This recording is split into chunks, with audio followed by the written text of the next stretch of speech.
Hand of Morta.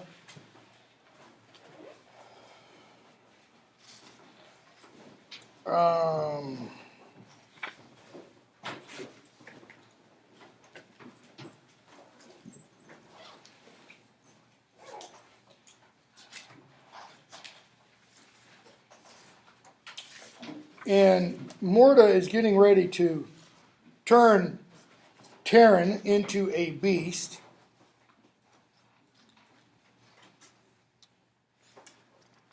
And Terran pleads with him, page 98, and says, if my fate is to be a beast, grant me this much. Let me choose what it must be. And Morta's like, choose? What can your wishes matter to me? Why should I let you choose? He goes, okay, go. What? What do you want to be? Terrence says, I used to be assistant pig keeper. In my charge was a white pig. Okay, and meanwhile he's trying to pull the hens through their strands. Gurgi as a mouse is chewing. Yeah, but Gurgi's strength had begun to ebb. What then, says Morta? You crave to be a swine? Terran, it's my only wish. For it may at least remind me of a happier time. Morta nods, fine, okay. Clever pig keeper, you have told me what you most desire. Now I may be all the more sure you will not have it.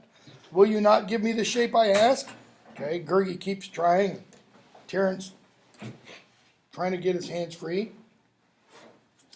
And he does. He says, fine, then I will keep my own. And in the instant, Terran sprang to his feet, top of page 99. He snatched his blade from its sheath, lunged toward the wizard, who startled had taken a backward pace. Before Morta could raise the gem, with a shout, Terran drove his sword full into the wizard's breast. He plucked the weapon free, but his shout turned to a cry of horror because it didn't do anything. Morta says, foolish pig keeper, had I feared your sword, I would have taken it from you. He holds the gem aloft, and we're told. Terran was aware now for the first time that the hand of Morta lacked a little finger. In its place was an ugly stump of scarred and withered flesh. And Morta says, do you seek my life? Seek then, pig keeper. My life is not imprisoned in my body. No, it is far from here, beyond the reach of death itself. One last power did I gain. As my jewel could shape the lives of mortal men, so could it shield my own. I've drawn out my very life, hidden it safely where none shall ever find it. Would you slay me? Your hope is useless as the sword you hold.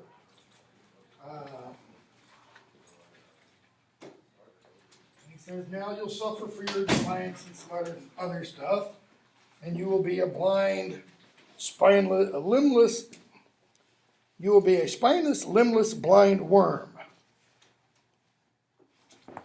And he tries to hit Terran with the spell, and it doesn't work. What blocks my spell? As if I struggled against myself. And in Terran's mind, a strange thought raced. The wizard's life safely hidden. Gee, where none would find it. Gee, where could that be? Terran could not take his eyes from Morta's hand. A little finger, the coffer in the hollow tree. Suddenly, he remembers. What do you hold, pig keeper? Morta asks. Give it into my hands. Give it, I command. He says, just a little thing my companions found. And he pulls it out. Page 101. Actually, go to the bottom of 100. Terran says, or Morta says, bold land to stand against me. I did no more than test your courage to see if you were worthy to serve me, worthy of rich reward. You shall have gold in proof of my friendship. And in proof of yours, you shall give me the small thing, the trifle you hold in your hand. Okay? He speaks about the thing that he thinks Terran holds in his hand. The exact same way, if you're familiar with The Lord of the Rings, the exact same way Sauron speaks of the ring that he is missing. A trifle. Terran, you mean this worthless shard? And he holds it up. Will you have it for a token? Then let us share it. Half for me, half for you. Holds up the mummified finger. Okay, then let's share it. I get half, you get half. No! A worthless thing it is, says Terran. Your life, Morta, your life I hold in my hand. Yes, yes. So, you set yourself above the humankind. You scorn their weakness, despise their frailty, and could not see yourself as one of them. Even I, without birthright or name of my own, know that if nothing else, I am of the race of men. Morda, kill me not. My life is yours, take it not from me. For Morda, his life is everything. In other words, there's nothing he's willing to sacrifice his life for. Okay? He says, I can give you secrets, I can give you knowledge, I can give you power.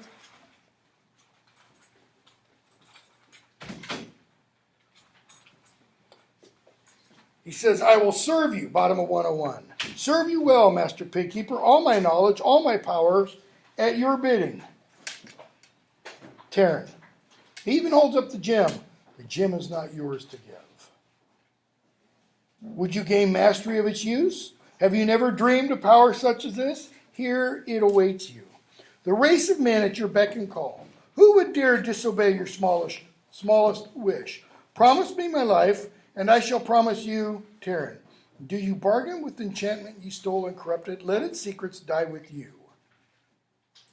And then he says, I will not kill you, Morda. I will not kill you, though it is in my heart to do so. Your evil is too deep for me to judge your punishment. Restore my companions, then you will go prisoner with me to Dalbin. He alone can give whatever justice you may hope for. He leaps for Terran, okay? Smacks him across the head, the jewel flinging from his chest, smacks Terran across the head. With a cry, he stumbles backward. The shard of bone flew from his fingers, went spinning, skittering over the floor.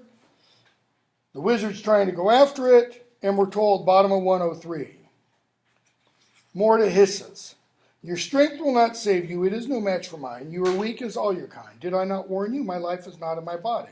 Strong as death am I, so shall you die, Pigkeeper. And a crash of splintering wood shattered in Terran's ears. Morda's grip suddenly slacked. Shouting in alarm and rage, the wizard leaped to his feet and spun about. And there's Leon. Terran says to the cat, beware. And Leon flung her tawny body right and left. Her powerful hind legs, her claws unsheathed, lashed vainly at the wizard, who twisted from her paws and now clung to her arching back. Yowling and spitting, the great cat tossed her head furiously. Her sharp teeth flashed in her massive jaws. Yet with all her might, she could not free herself from the wizard's clutches. Terran knew even Leon's strength would soon ebb, just as his own had failed. She had given him a moment more of life, and he thinks, the bone. Now he finally thinks, the bone. He drops to his hands, he doesn't see it, and he finally gets it, tries to snap it, and it won't break.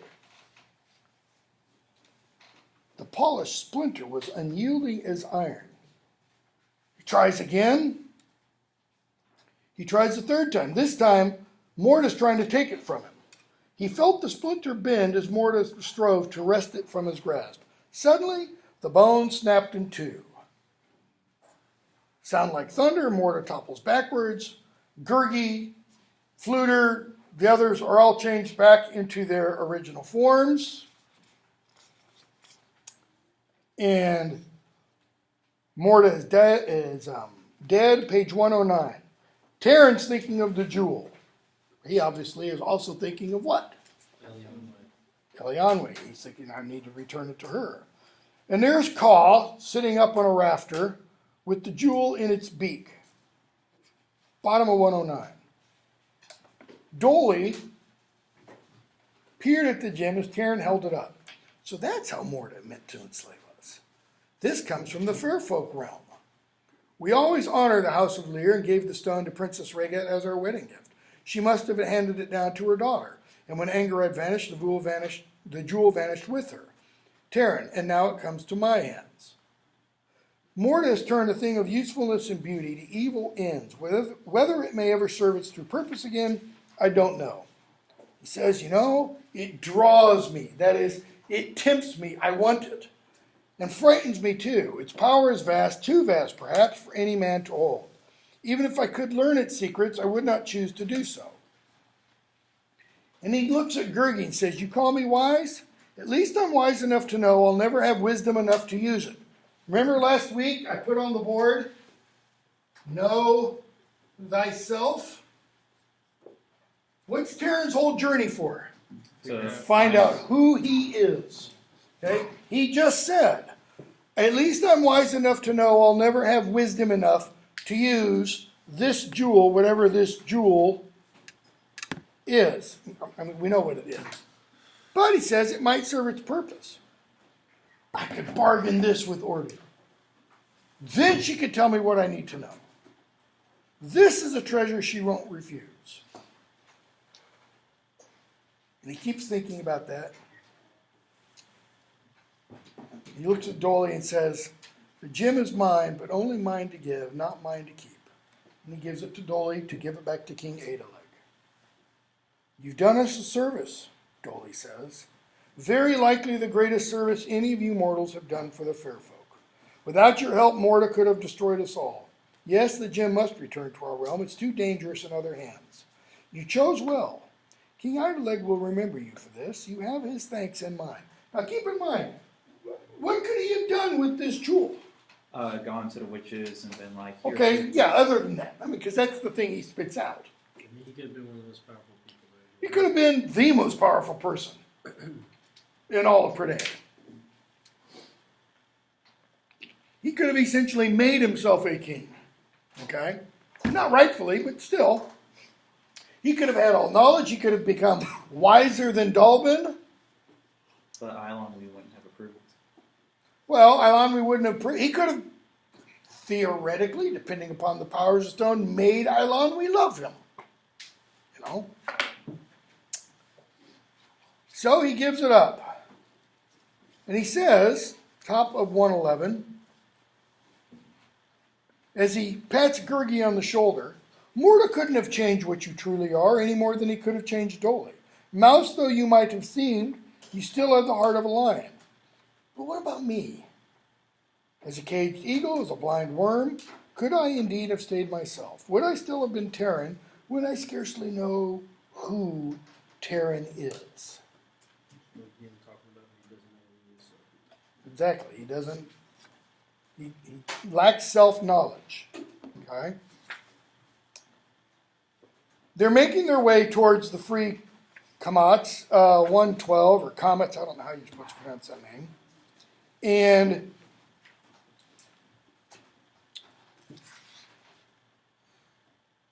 Dolly says, bottom of 111, you'll not find many in Prydain to match their stout hearts and goodwill. And no man lords it over his fellows, because he had the luck to be born in a king's castle instead of a farmer's hut. That is, in the free Kamats, you have no aristocracy. You have no highborn and lowborn. Okay? What matters is the skill in a man's hands, not the blood in his veins.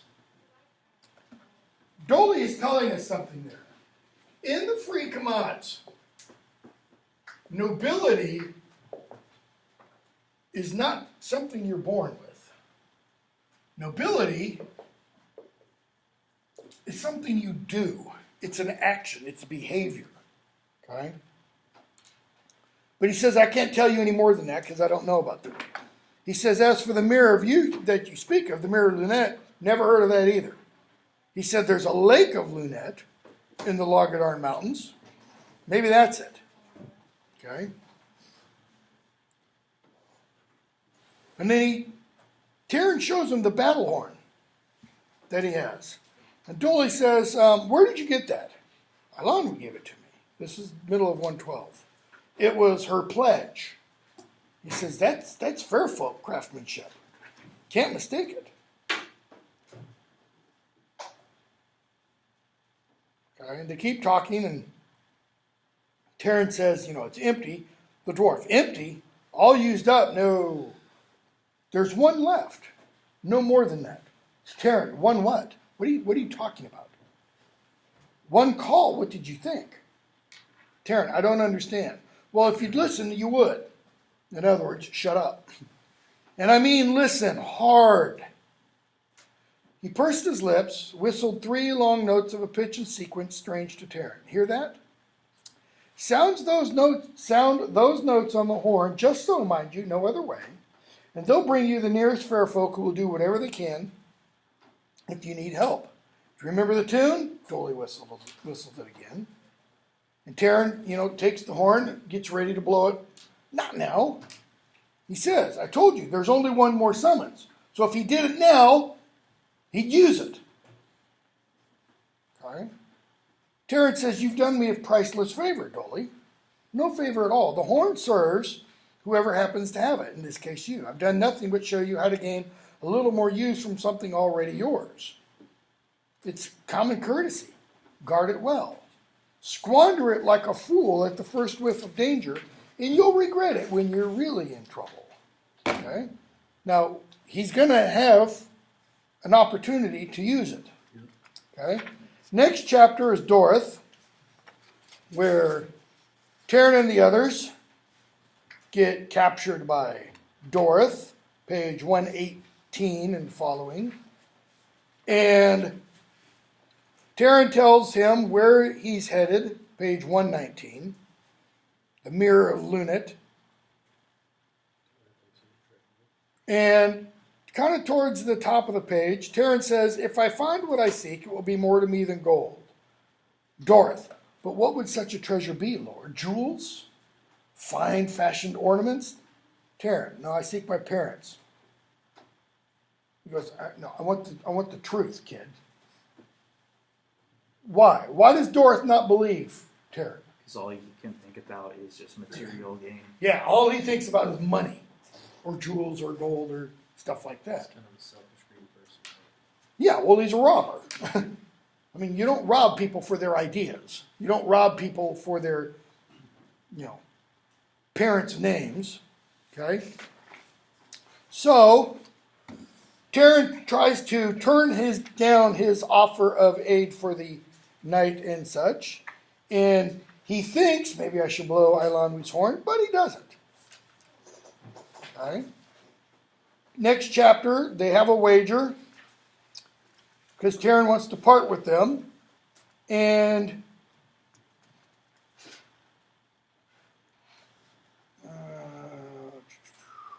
trying to see what I can skip. Dorth says, you struck a bargain with us. Taran said, no, I didn't. And Taran wagers with him. Page 127.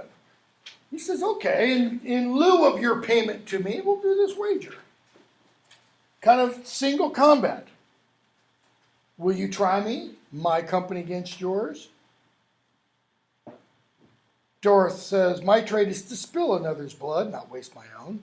Here the matter is easily settled. Friendly wager, swineherd. Let's wager on your sword. Okay?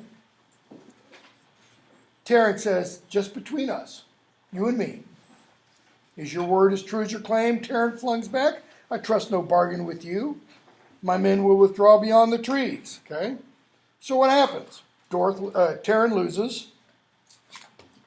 Okay? Because Dorth cheats, which, you should have expected. And he takes Taran's sword. Now, where did Taran get the sword? Dalvin gave it to That's him. the one Dalvin gave to him. I mean, it's the most valuable thing he has next to now, I guess, Eilonwy's horn. So now he's swordless. And we go off to chapter 13. Fluter says, when Taran says, the blade meant a great deal to me, but I'll find another, etc. And at least I didn't use Eilonwy's horn. Okay? The Fluter says, we've all wits enough to see Taran chose rightly. In his place, I'd have done the same. No, his heart string is about to break. And they see a lamb. They catch the lamb. And they hear a voice say, it's mine. Okay? And the voice belongs to a man, page 134, named Craddock, son of Custennin. They go off to a sheepfold. And what Taran sees, page 135, for his farm, is a tumble-down cottage whose walls of stone delved from the surrounding fields had partly fallen away. Half a dozen ill-shorn sheep graze over the sparse pasture. There's a rusted plow, a broken-handled mattock, scant number of other implements laying in an open-fronted shed. In other words, what kind of home and things associated with the home does Craddock have? Nothing really. Yeah, it's pretty much a shack, and it leaks, and the walls are falling. So he's had a hard life. Okay? And Tarrant and Fluter talked with him about it, and Craddock says, 136, "It is mine," and his eyes flashed with pride. "I have stood against those who would have taken it from me, and if I must, so shall I do again." Fluter, "Well, yeah, I can see that. I don't know why anybody would want to take it from you, but..." Okay. Tarrant asks, "What of the others? What of your friends?" Craddock, "One by one they quit their homes. The land was no longer worth the keeping or the taking. They made their way to other cantons.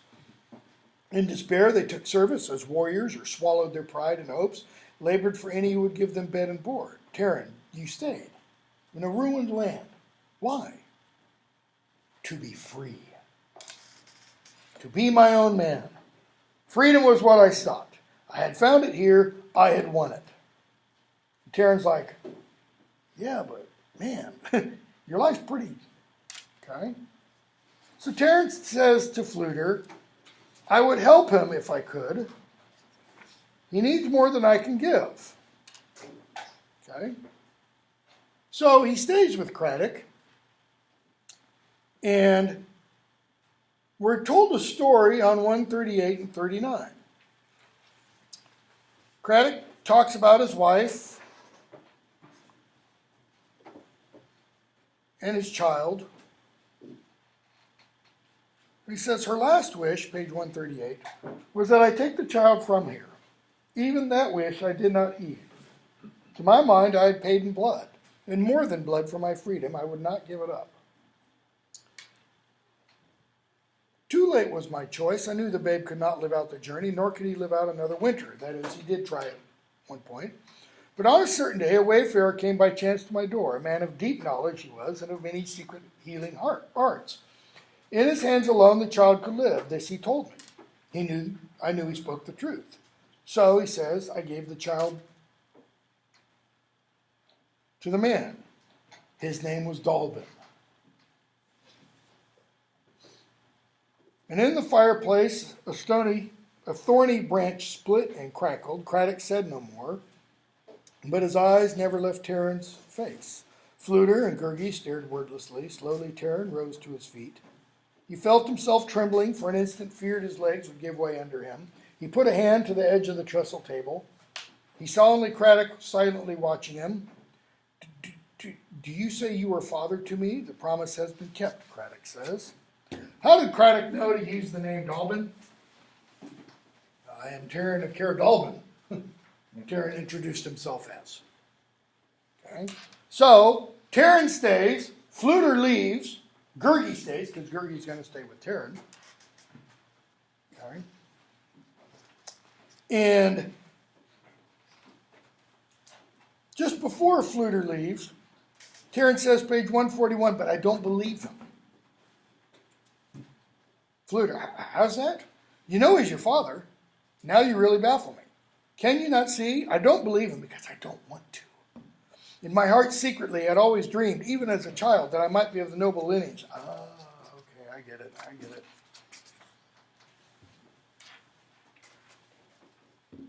He says, you could go back to Caer Dalbin. You could ask Dalbin. Is this how Dalbin got you? Tarrant says, I want you to go.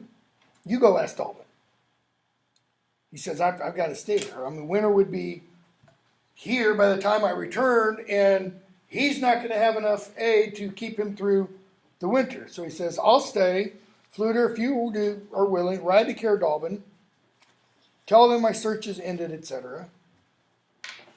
He says, top of 144, Craddock needs my help.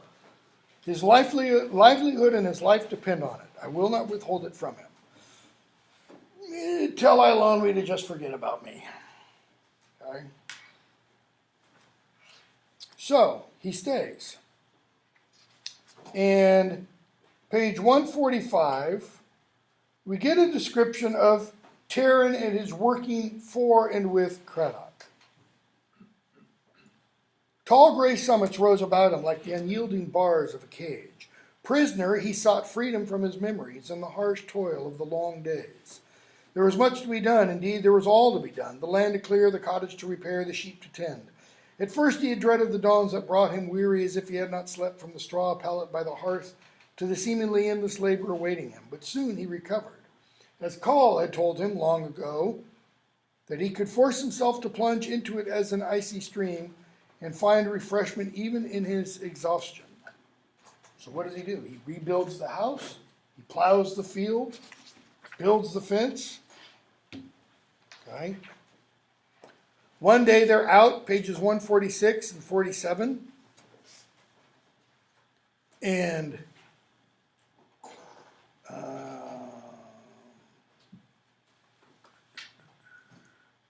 no, we can skip that part. 147, summer passes. And we're told to forget the anguish of his divided heart, Terran labored for the sake of the labor itself.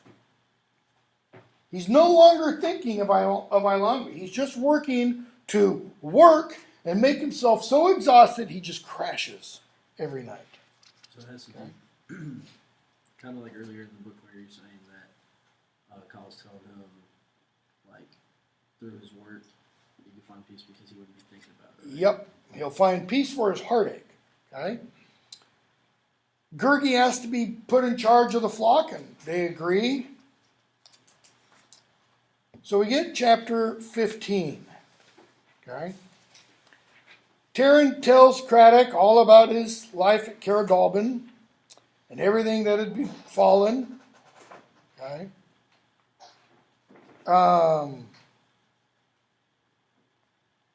Snow and winter comes. And page 151. Late of an afternoon, Craddock and Gurgi had gone to see the flock.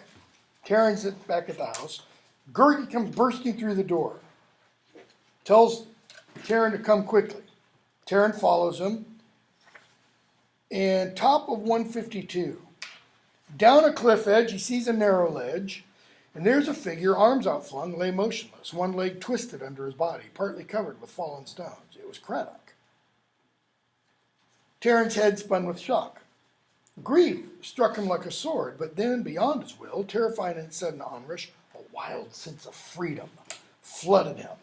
Grief! There's my father! He might be dead. And almost the same instant, free. I can get away from this place. And Craddock moves. Gurgi, how can we get down there? Terran, is there no way? He's badly hurt, dying perhaps. We cannot leave him. Even if we can make our way to him, how should we bear him up? And if we fail, not one life lost, but three. Terran's thinking, if we get down there, we might not get back up. It's winter, we'll freeze to death. His hands were shaking. It's not despair that filled him, but terror, black terror at the thoughts whispering in his mind. Why? Because he's thinking, maybe he's not my father, and I can just let him die. Okay? Free of his burden, free of the valley, the door of his cage opened wide, and all his life awaited him. And then Terran thinks to himself, what man am I? And he springs down the slope. It's like he doesn't even give a second thought to his thinking before, we could all die here. And he claws for a handhold. He gets to Craddock's side, and Craddock says, son, you have lost your life for me. Terran, not so. Don't try to move, we'll find a way. Gurgi cries down to him,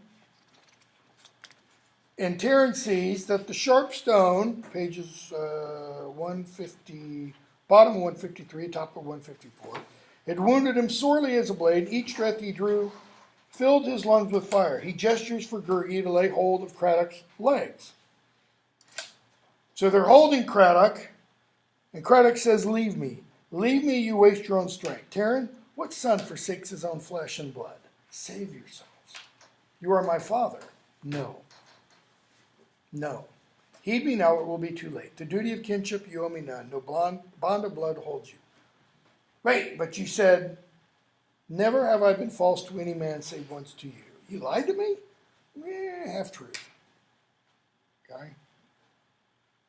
Yes, Dalbin did shelter with me, but of what he sought he never spoke. Tarrant, there was no child? Craddock, there was.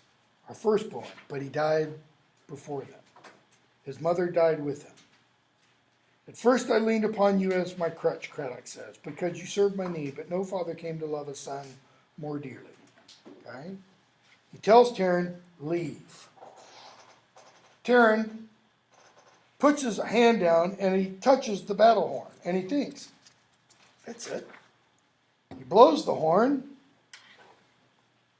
and there's the fair folk. Okay? And they come and rescue him. Chapter 16. Okay, so what have we seen Tarrant do there? He used his one chance at getting help from the fair folk to try to save Craddock, who had lied to him about being his father. As much as he wanted to be selfish, he was still noble and decided to help him, even after he didn't realize that he wasn't his father and he was lied to. Yep. Even after he knows this guy's been lying through his teeth. I wasted a year with him. He uses Arlanwi's horn, his one summons from the fair folk, to still save him. Okay? Fluter shows up and comes back and helps bring Tarrant back to health, because his side was hurt by the stone and everything. Page 159. Tarrant says, Craddock longed for a son as I longed for parentage. I wonder if I would not have been happier had I believed him. Though at the end I think I did. Gertie and I could have climbed to safety. For the sake of Craddock, I sounded Arlanwi's horn. Had I done it sooner, perhaps he might have lived.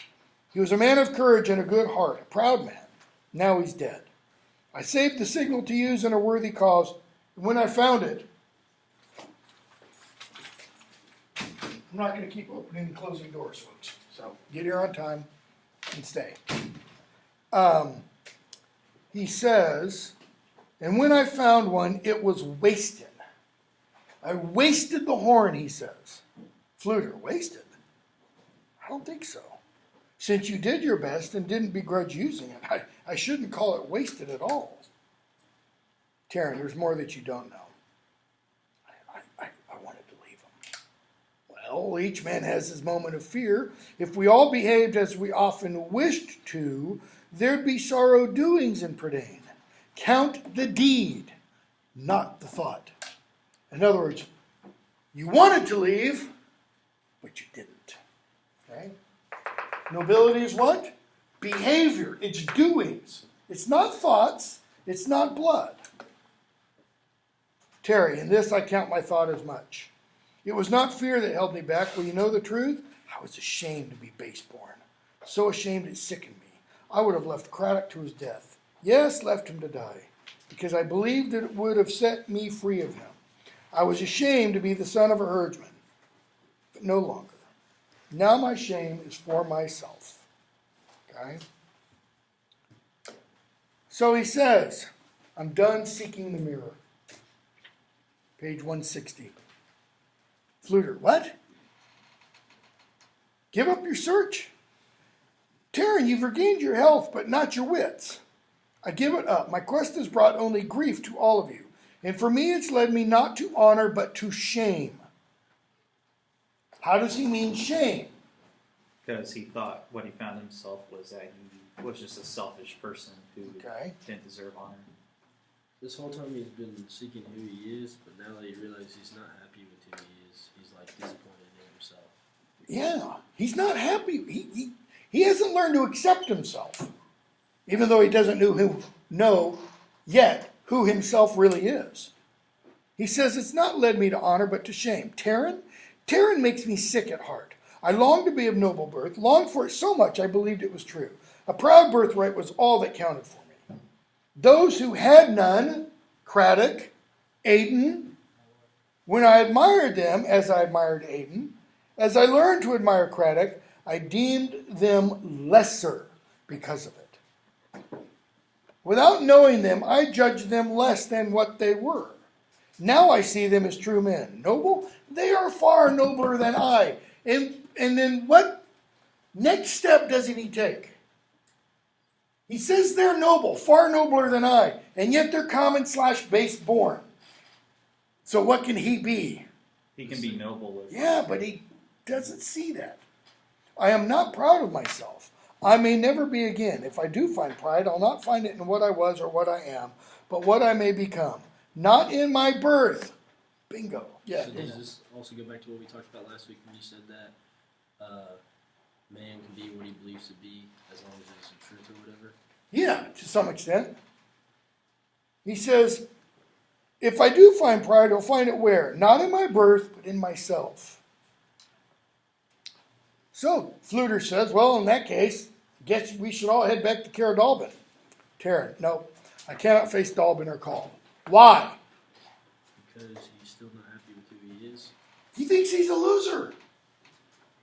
By saying, I can't face Dalbin or Call, what he's really saying is, I can't face myself. Okay? He can't accept himself. Not now. I must make my own way, earn my own keep. Somehow the robin must scratch for his own worms. He's thinking of what Urdu was telling him. That's going to be the hardest thing you're going to have to do. Scratch for your own worms. He says those were her words. I only heard them with my ears before. Now I understand them with my heart. Fluter, okay. If you don't mean to go home, then I suggest the free commands. The craftsman there might welcome a willing apprentice. So shall I do.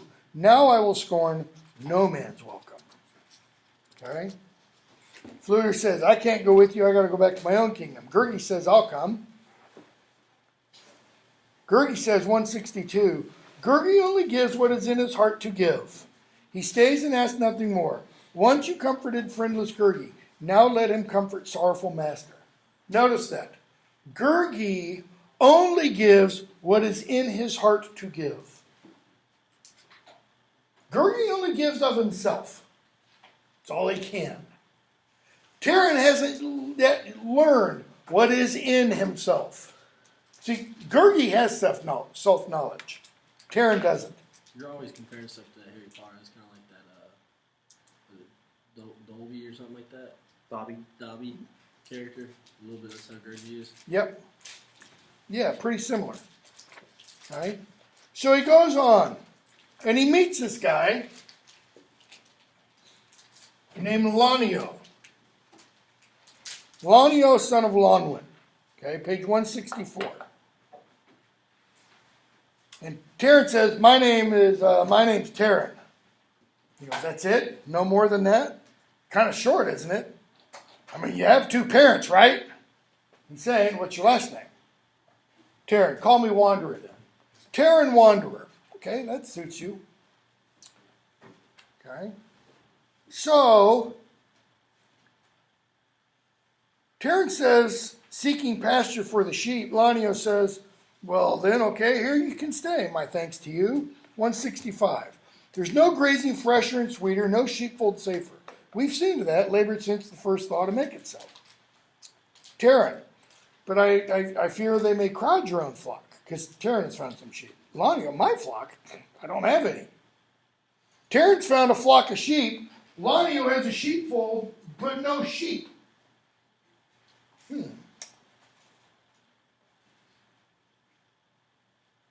I've had none until this moment, though we've been hoping and wanting and waiting, and the children have been talking of little else. A lucky wind it was that brought you to us. Okay, so he has a pasture. He's got a fence around it to keep the sheep in, but he doesn't have any sheep. The children have been talking and waiting for sheep. Where does he think they're going to come from? Just drop out of the sky? Well, here's this kid who shows up with sheep. Taryn, wait. Middle of 165. Do you mean you cleared a pasture, built a sheepfold without having any sheep at all? I don't understand. That was work in vain. In other words, that was work that would never have served any purpose. Lanio, really, was it now? if I hadn't built this sheepfold, would you be offering me a fine flock in the first place? And in the second, would I have the place to keep them? But you couldn't have known. Ah. Why, look you, I knew that with any kind of luck, a flock of sheep was bound to come along one day. What? He builds a sheepfold because, someday, with any luck, a flock of sheep might just come walking on by, and I can put them in the sheepfold then. Everything else does. Now honor us by stopping here a while. And Terence, still scratching his head, and says, okay. So he introduces Terence to his wife and children. And one of his children holds out an egg. 166. And Lanio says, an egg. An egg it is. The finest brown hen's given us. Look at the size. We'll feast well on this, my friends. One egg. For Lanio, Terence, his wife and children. And Gergi. At first, Terence saw nothing extraordinary in the egg, which Lanio praised so highly, but caught up by the man's good spirits, Terence, to his own surprise, found himself looking at the egg as though he too had never seen one. In Lanio's hands, the shell seemed to sparkle so brightly, to curve so gracefully and beautifully, that even Gergi marveled at it. And Terence watched almost with regret as Gowan cracked such a precious egg into a large earthen bowl. In other words, it's like what? He sees this egg through Lanio's eyes, and it's like he's never seen an egg before. And it suddenly fills Terence kind of with wonder. It's what Tolkien talks about in that essay that I've mentioned before, as seen with recovery. And so his wife cracks the egg, puts it in an earthen bowl. Nevertheless, if Lanio intended sharing it among his numerous family, Terence thought, not going to have much to eat, because he's got a bunch of kids. Yet, as she stirs it, the children all come in and they start to say various things. And Lanio says, savory herb. That's right, that's good. Chop them up well. And here, what's this? Oh yeah, throw in a handful of flour. Better and better. We'll need that pot of milk the goat's just given us. Bit of cheese, just the thing. Child holds up a little piece of honeycomb. Throw it in. Meanwhile, his wife's just stirring all this up. So, egg, flour, herbs, cheese, honeycomb, milk. The contents soon filled it nearly to the brim. That is, what had been just a single egg yolk and white in a large earthen bowl has done what? Filled to the brim. It's now filled almost to the brim. Even then, his surprise did not end. Gowan deftly poured the mixture onto a sheet of metal, which Terence was quite certain was nothing else but a warrior's shield hammered flat, and held it over the glowing embers. Within moments, the sin of cooking filled the cottage. Gergi's mouth watered. In no time, the farm wife drew a dappled golden cake nearly as big as a cartwheel from the fireplace. So the shield, she puts this thing on. She pours it out, and what does it do? It spreads and flattens out. The shield is probably 3 feet by 4 feet long. Okay, so it spreads out. She's cooking it over the fire. So what has she essentially just baked or cooked? A cake or a pie. A real large, like pancake. Okay? We're told almost as large as a cartwheel. That's pretty big. Yeah, like 2 feet in diameter. Now you're going to get a lot of food out of this thing.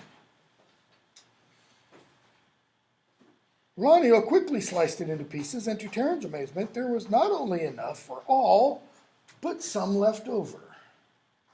He ate his fill of the most delicious egg he ever tasted, if egg it could now be called. And not even Gergi could eat more. So, Lanio says, let's go look at my nets. They go, they look at the nets. They find them empty. No matter, Lanio says. Surely, something will surely fill them later. He says, last time a flock of wild geese flew down to rest. You should have seen all the feathers they left. Enough to stuff cushions for every one of us. So the birds come down, they deposit all these downy feathers, and he says it's enough to make pillows for all of us. So they get to the river. Nothing there. Lanio says, tomorrow maybe. Taryn, how do you count on baskets and nets to bring you what you need? Lanio, that I do. My holding is small. Excuse me, not how, but do you count? He says, I do. My holding is small. I work it as best as I can. For the rest, why look you, if I know one thing, it's this. Life's a matter of luck. Okay? Life's a matter of luck. Trust it, and a man's bound to find what he seeks one day or the next. If you trust to luck, Lanio says, you'll find what you need. Taryn, yeah, but what if it takes longer than that? What if it never comes at all? Be that as it may. If I fret over tomorrow, I'll have little joy today. If I worry about tomorrow, Lanio says, then what does that do to today? It means I spend today filled with what? Worry. Worry. And I neglect what I have this day. And so they go on and around, and Lanio soon gives a glad cry. Taryn rushes to him. His face fell, however, when he reached Lanio's side. What had caused the man's joyful shout was no more than a discarded horse bridle. Taryn, little use in that. The bit's missing. The reins weren't through. Taryn looks at this discarded horse bridle and sees what? A discarded horse bridle. Junk. Useless junk. Why? Because the bit's missing and the reins worn through. That is, it no longer can serve the purpose for which it was made. Okay? Lanio, so be it. That's what small average brought us today. It will serve one way or another. Okay? He grabs it, carries it with him. In a while, Lanio, whose sharp eyes darted everywhere at once, cried out again and stooped at the bottom of a gnarled elm tree. Amid the roots, there's mushrooms. He says, pluck them up, wanderer. There's our supper for tonight. They go on again, following Lanio's rambling, halting now and then to cull certain herbs or roots. The day sped so swiftly it was nearly over before Taryn realized it begun. As they ambled along, Taryn caught his foot on a jutting edge of stone, and he tumbled. And when he tumbles, he drops all those mushrooms. So what's the jutting edge of stone? Lanio says, when Taryn says, your luck's better than mine, you found mushrooms. All I found was a bruised shin. Not so. Scraping the loam away from the stone. Look you now. Have you ever seen a stone so round-shaped? Round as a wheel, smooth as an egg. A windfall it is that needs only the picking up. And Taryn thinks, what is this thing, as he starts unearthing it? Okay. Taryn sleeps well. Page 171. They take the stone, by the way, back. If Lanio's wear had yielded little the day before, the night current had more than made up for it. A great sack of wheat had somehow become tangled with a cluster of dead branches, which served as a raft, and thus had floated downstream, undampened by the river. So, a bunch of branches are floating on the river, and somehow the sack of wheat lands on top and doesn't get soaked. And then it gets stuck in the nets that Lanio made. So now they have a big sack of wheat. Well, what can you make with wheat? Bread. Flour. And then you can turn it into bread. They get it and they start grinding it. And Taryn thinks, bottom of 171, during the next few days, Taryn's heart was easier than it had been since he chose to abandon his quest. The children, shy with him at first as he with them, become his fast friends. With Lanio, each day he visits the nets, the baskets, the ware, sometimes finds something, sometimes doesn't. In the beginning, he had seen no value in these odds and ends, but Lanio found a use for nearly all. Cartwheel gets turned into a spinning wheel. Parts of the horse bridle made into belts for children. Saddlebag becomes a pair of boots. Terence shortly realized there was little the family needed that did not, late or soon, appear from nowhere. And there was nothing that was not held to be a treasure. Everything they find, they put to use. Terence, talking to Gurgi. In a way, Lanio's richer than Lord Gast is or ever will be. Not only that, he's the luckiest man in Prydain. I envy no man's riches, but I wish I had Lanio's luck. And Lanio kind of grins and says, luck, wanderer? One day if you're lucky, I'll tell you the secret of it. Is it luck? No. What is it? It's just basically a keen eye for whatever you might need and a forward-thinking mind. Have you heard of this phrase?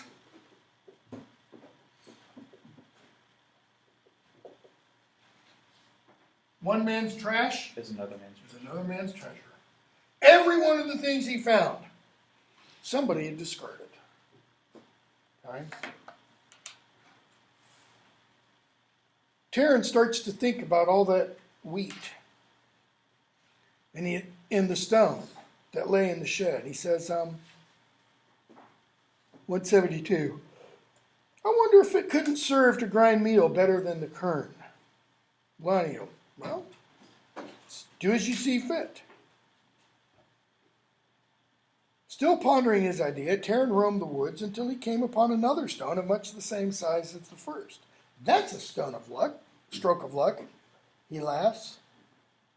Okay, and what happens? Terence builds a grinding wheel, builds a mill essentially. In 173, Lanio says at the bottom, Wanderer, you've made much from little and done it better than ever I could. So they grind the grain, they make flour. And Terence tells Gurgi, 174, by rights I should be more than happy to dwell here all my life. I found peace and friendship, a kind of hope as well. It's eased my heart like balm on a wound. Yet somehow Lanio's way is not mine. The spur drives me to seek more than what small Avern brings. I don't know what it is, but it's not here. Okay? And as he gets ready to leave, he says to Lanio, you never told me the secret of your luck. Secret? You haven't guessed it already? My luck's no greater than yours or any man's. You need only sharpen your eyes to see your luck when it comes, and to sharpen your wits to use what falls into your hands. In other words, open your eyes, boy, and use your hands to make what you can out of what you see, or out of what you find. So Terence goes on to the Free Kamats, and he finds the Free Kamat people courteous and hospitable, we're told on page 175. And we meet the first of the three makers from the Kamats. And the first one is a smith, Hevid the smith. Okay? Terence says to him, 176, I know little of your art, ask you to teach more. I have no gold or silver to pay you, but name any task, I'll do it gladly. Go away, boy. Hevid Smith says, I don't have time to teach others. Terence, time what lacks? I've heard it said a man must be a true master of his craft if he would teach it. What's Terence doing? Yeah, he's saying, you're not a master. You doubt my skill? I've flattened men on my anvil for less. In all the Free Kamats, none is greater than Hevid's son of Heros. Okay? So, he challenges Hevid, and Hevid says, all right, boy. Page 177. Of the art indeed you know little. That is nothing really. And yet you have the sense of it. That is, you have the ability. You have the raw talent. You can be a great smith. But have you courage to stand up to fire, to fight hot iron with only hammer and tongs? Taryn, teach me the craft. You'll have no need to teach me courage. He says, okay. I'll temper you well in my forge. What do you do when you temper steel? Okay? You heat it up, you pound it on the anvil, you cool it. You heat it up, pound it, cool it. Heat it, pound it. What are you doing? Repetition. Okay? But what are you doing to the steel? Making it tougher. You're hardening it. You're hardening it. You're making it so it'll be unbreakable. Notice what he says. I'll temper you in my forge. All right, boy, but I'm going to make you hard. Prove yourself to me, and I'll vow to make a smith of you. He says, now to begin, and he notices Taryn has an empty scabbard. You once had a blade. Taryn, yep, long time ago. So let's make a sword. It's what he wanted to do at the beginning of the first book. So now he gets to.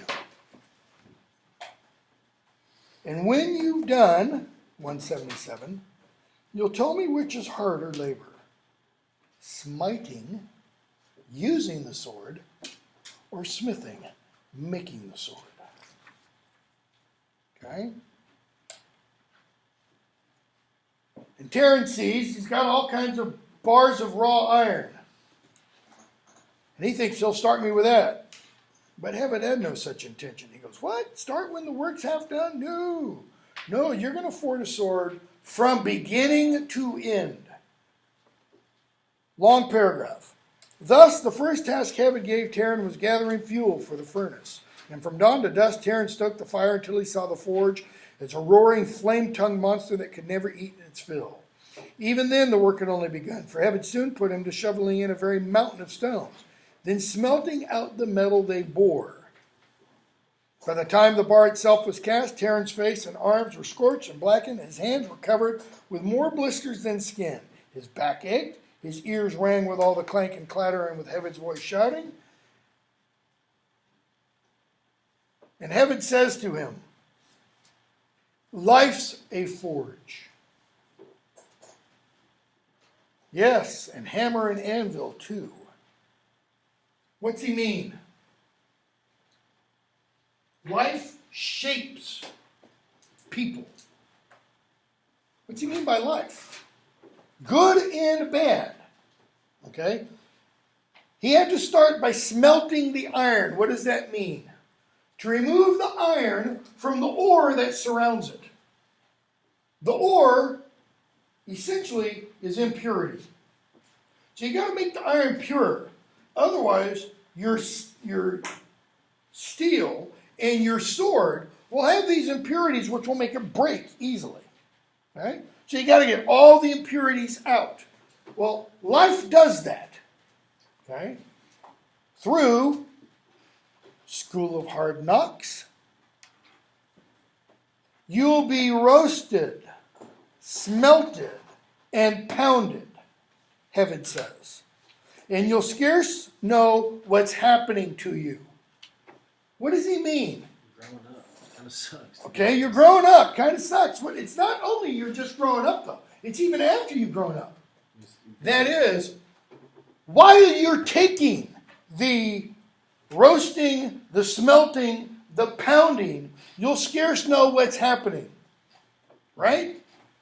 When life really sucks, when the crap really flies, you don't know what. Why? Why is this happening to me? Okay? But what is the answer to the why? It's that refining process. You're being strengthened.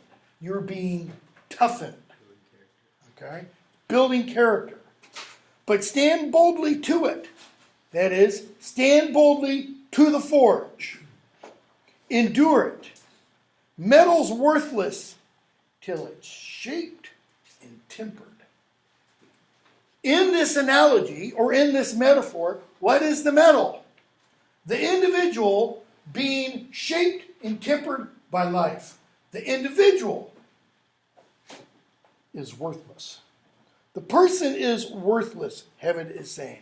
Until what? That they're tempered in the forge. Until they run into trials and tribulations in life that they have to overcome. Bingo. Because what do you do with the trials and tribulations? You learn from it. Those are what shape you. Those are what form you. Okay? And he makes a sword. Terrence says, he says, a handsome weapon, Master Smith, as fair as the one I bore, Terrence says. 179. Heaven, what then? Have you done your work so well? Would you trust your life to a blade untried? Strike hard, the flat, the edge, and the point. And what happens?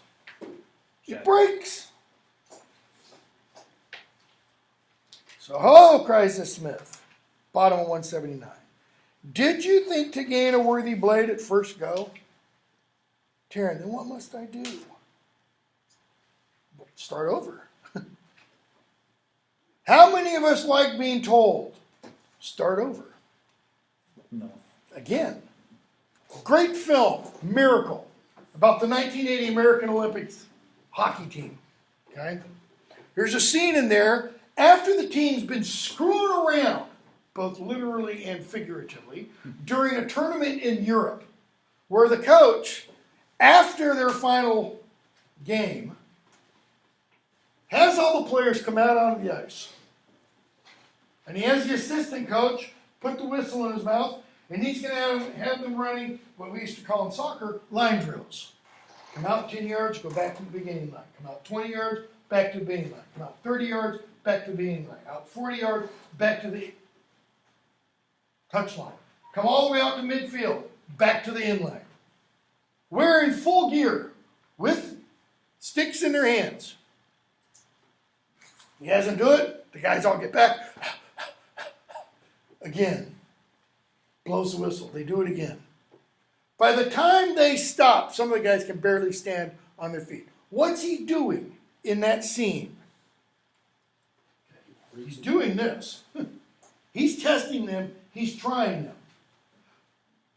But the reason he does is because he overhears during the match, during the game, he sees his players talking about girls in the stands and what a good time they're going to have that night.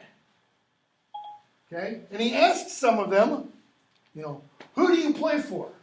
And the guys are saying off their names and the individual college teams they came from. And it's finally at the end. Shut up. It's finally at the end where he asks the one guy, his name just left my mind, becomes the captain of the team, who do you play for? And he gives his name and he says, the United States of America. Why does he say that? Because that's who he plays for in the Olympics right now. That's who he plays for in the Olympics. The name on the back of the jersey means nothing there. It's the name on the front of the jersey that means everything.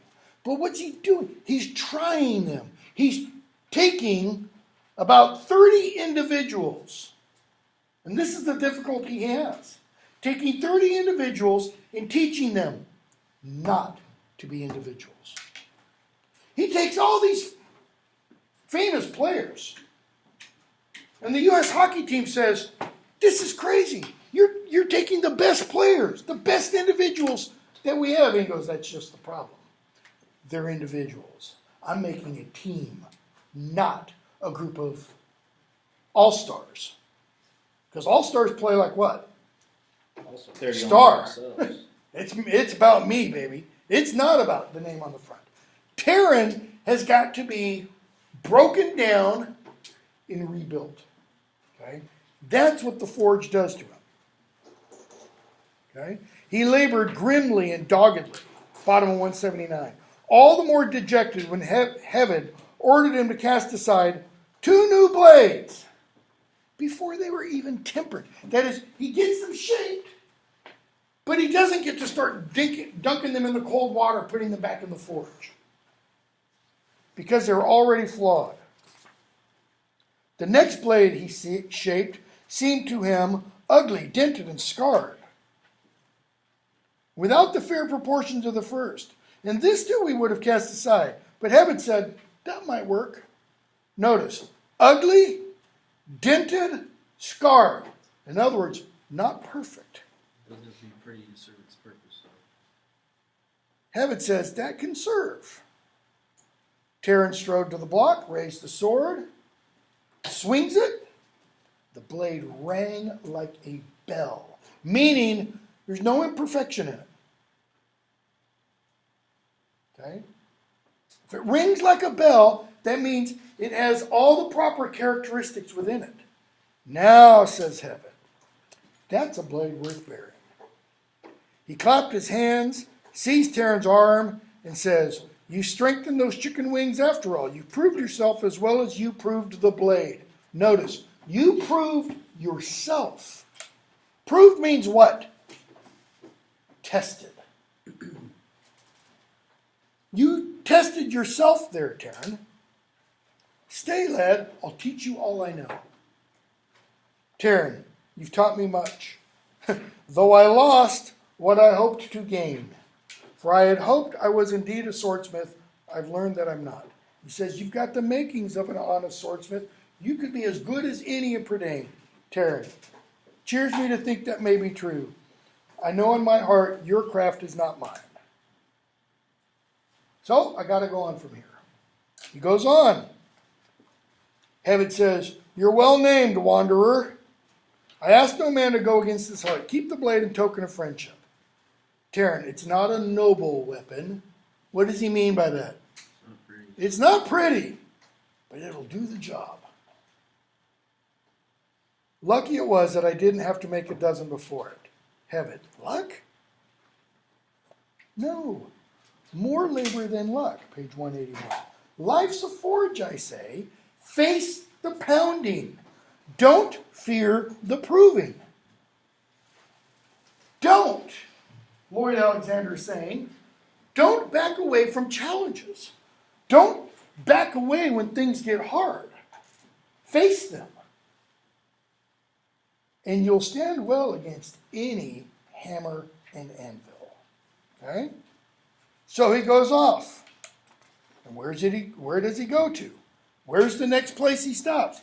So the first one is a smith. The second one? A weaver. A weaver. Okay? She says, 182, I'm Dwivak the weaver woman. Terran says her name. She says, yeah, it looks like you've been wandering. More than you've been washing. Gurgi sees the loom, sees the windings and bindings, and Terran notices the loom for the first time. It looks like a giant harp of 1,000 strings in a corner of the cottage. Around it were stacked bobbins of thread of all colors. From the rafters dangled skeins of yarn, hanks of wool and flax. On the walls hung lengths of finished fabrics. He gazes astonished at the endless variety. And he says, this calls for skills beyond anything I know. How do you do this? She says, well, it would take me more breath to tell you than you have ears to listen. But if you look, you shall see. And she goes and she stands in front of it. And she starts working the loom. Thus is it done, wanderer, as all things are, each in its own way, thread by thread. What does she mean by thread by thread? How do you do any job? You know, what's the old adage? How do you eat an elephant? One bite at a time. Every task is accomplished how? One step at a time. Right. Piece by piece. Do the very first thing. You got to write a paper. What do you do first? Come up with an idea. Then sit down at a computer or a piece of paper and start writing. That's it. Okay? Terran, this would I gladly learn. Craft of the swordsmith was not mine. Maybe the weaver is. Will you teach me? She says, It is one thing to admire a well-woven bit of cloth and another to sit yourself before the loom. And that applies to every work. I was going to say, of artistic endeavor. But it's not just artistic endeavor. That applies to every work. Okay? You can admire a well-built fence. But to build the fence, you got to start at the beginning. You pick out the wood, line it out and everything. Terrence says, okay. Terrence says, I'll not fear to labor at your loom. With Heaven the smith, I didn't shrink from hot iron or the flames of his forge. A weaver's shuttle is a lighter burden than a smith's hammer. She goes, really? You think so? Okay, then what shall you weave to begin with? What are you going to start with? Terran Wanderer, you call yourself. Terran Threadbare would be more like it. You'll make yourself a new cloak. That way you'll have something to put on your back. And I'll be able to see what kind of skill you have. So how does he start? Does he start sitting at the loom? Nope. He starts with the raw wool or cotton and the thorns and cockleburrs. He's got to pull those out. Comb it, card it carefully, wanderer, or when your cloak is done, you'll feel it's made of thistles instead of wool. So he does that. What smarted Terran, page 184, more than the distaff was to learn that Dwivak, despite her years, could work faster, longer, and harder than he himself. And she says, the finest wool is useless until it's spun to thread. So you better start learning that too. Spinning's woman's work, Terran says. If I'm going to be a weaver, some woman's going to have to do it. Sorry, Kurgan says that. No, spinnings are not fitting for bold and clever weaver men, she says. Then you sit down and learn otherwise. I've heard men complain of doing women's work and women complain of doing man's work, but I've never heard the work complain of who did it. You want to be a weaver, you got to have thread. Make your own thread. So, Terrence starts doing that. Page 185. Not until all these other tasks were done to Dwivik's satisfaction did she take Terran to a weaving room, and there his heart sank, for the loom stood bare and stark as a leafless tree. If any of you have ever tried to paint before and you're not a painter, there's nothing as horrible as looking at a blank canvas. Or if you've tried to write, and I don't mean a paper, but a poem, a short story, a novel, there's nothing as bad as a blank, empty screen. How then? She clucks. The loom must be threaded. Did I not tell you all things are done step by step and strand by strand? Terran, Heaven the smith told me life was a forge. I think I'll be well tempered before my cloak is finished. Life a forge? A loom, rather, where lives and days intertwine. Okay? Because how is fabric made? The warp and woof, threads going this way and threads going this way, and woven in and out each way. Wise is he who can learn to see the pattern. But if you mean to have a new cloak, you do better to work more and chatter less. Or did you hope for a host of spiders to come and labor for you? So he's got to start threading the loom. Okay? His cloth painfully threads and is made. And he says to her, page 186, did I ever think a weaver's shuttle a light burden? It feels heavier than hammer, tongs, and anvil all together. I was at physical therapy yesterday for my shoulder, and one of the last things I did was I had 4 things kind of like this bottle. They were empty. They're just plastic, really light. And I sat down at a table, and on top of the table, the therapist put a box. So if it's like I am standing now, the box was about this high. And she places these 4 things. She goes, you're going to have 2 minutes, and all I want you to do is take this down, put it down here, take this down, put it down here, do that with all 4, and then put them back up. And do that for 2 minutes as fast as you can. She says, this is a simple, what was the word she used? It's designed to fatigue you.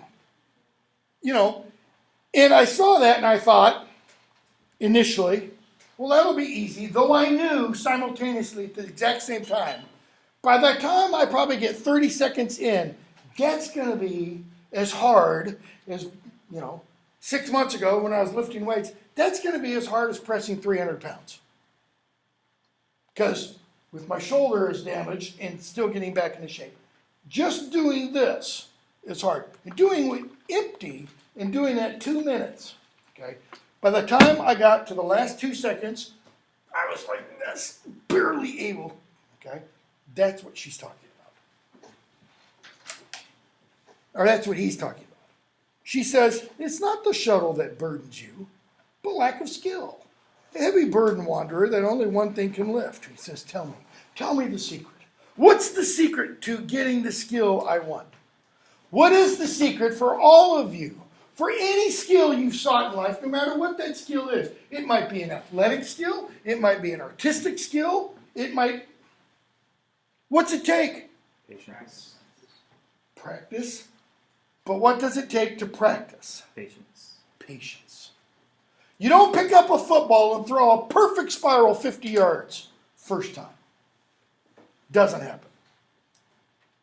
You don't stand 20 feet from a hoop and throw it no rim.